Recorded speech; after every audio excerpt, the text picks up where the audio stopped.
¿A qué llamamos ruptura en las artes? La artista estadounidense Sol Lewitt dijo: pintura, escultura, connotan una tradición aceptando la tradición, poniendo límites al artista, y sería reacio a aceptarlas y propensos a hacer arte, más allá de esas limitaciones.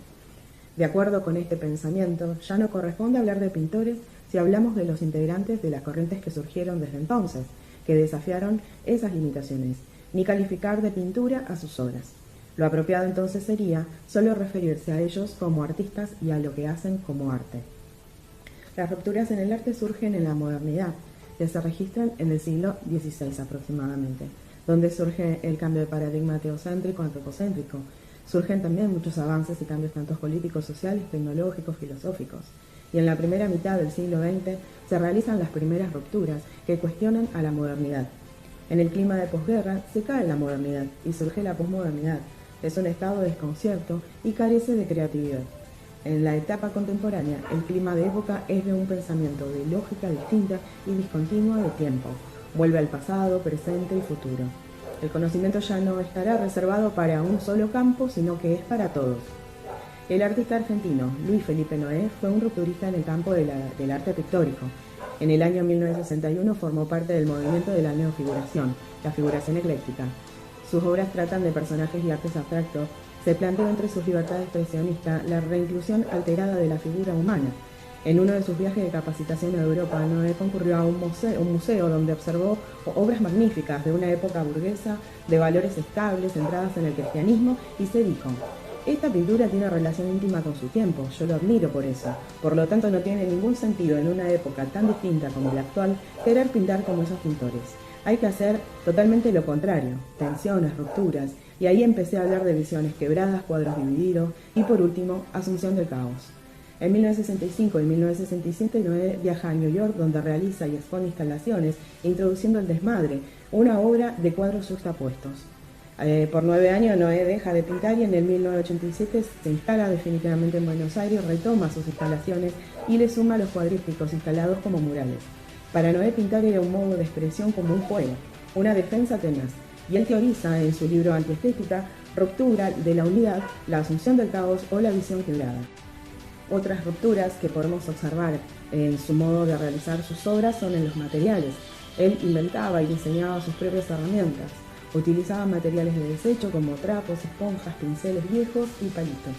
También trabajó con formatos irregulares, la fragmentación del plano visual, la liberación de las telas de los confines del bastidor convencional, el espacio, el color, la línea como parte esencial de la textura visual, frases, grafismos o jirones de discursos que se esconden y entreveran en la obra, dimensiones a gran escala, soportes variados y una mirada prospectiva donde podemos leer tensiones más o menos imaginarias que el arte argentino creyó transitar entre vanguardia y nacionalismo, modernidad y posmodernidad, conceptualismo y pintura. Otro rupturista en el campo del arte es Francisco Toledo.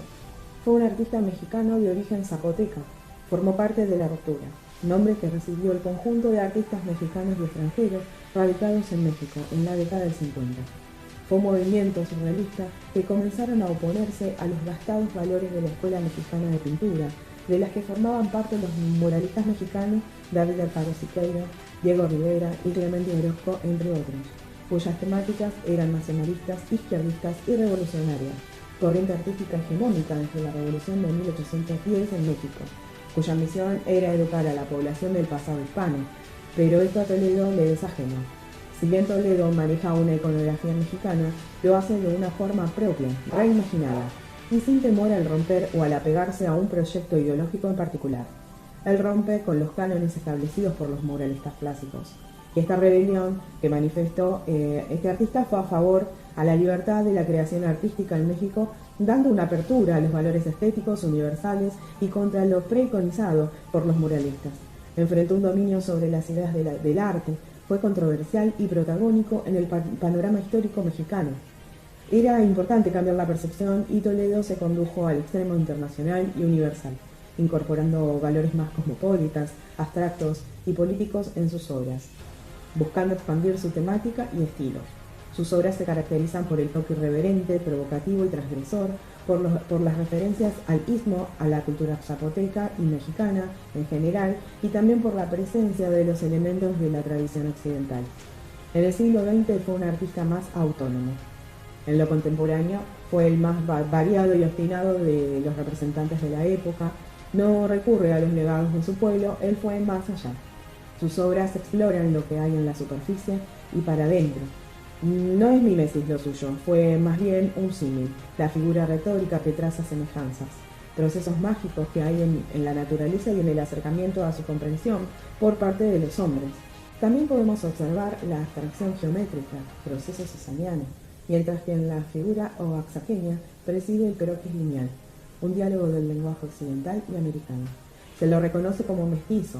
Su búsqueda con los valores plásticos dialogan con la modernidad occidental que vive hacia 1960. Él vuelve objeto plástico lo que observa o lo que le fue contado. Se sitúa a un paso de la realidad referida y él asume como propio lo que mira, lo pinta y lo ofrece. Sus obras son un material etnográfico de fronteras entre lo indígena, milenario y contemporáneo. Sus obras escapan más a lo denotativo y connotativo. No se hallan contrastes de complementarios ni armonías cromáticas que anuncian significado. La línea misma que articula cada cosa representada con los colores que utiliza acompañan y dan posterior cuerpo a la observación. No usa la perspectiva renacentista, sino que con la geometría sostiene sus espacios en la superficie. Trabaja de apariencia inocente, estableciendo así la relación equivalente con el espectador. No hay problema con la contemplación, ya que es para un instante detenido. Sus obras no parecen tener preocupación compositiva, se concentra en explorar el medio y la técnica. Incursionó además en materiales desde el collage, la acuarela, el textil, cerámica, el tapiz, herrería y escultura. Fue un artista polifacético. Con estos ejemplos podemos responder que es una ruptura en el arte. Alegóricamente sería como la caída del muro de Berlín, ya no más un solo modo de ver y de hacer. El arte contemporáneo en un mundo globalizado, desprovisto de grandes relatos, ya es nuestro, donde podemos ver la multiplicidad de técnicas, materiales, lenguajes, campos del arte, donde dialogan las culturas occidentales y americanas. Un cambio radical de lo repetitivo y lo monótono de expresiones en las artes.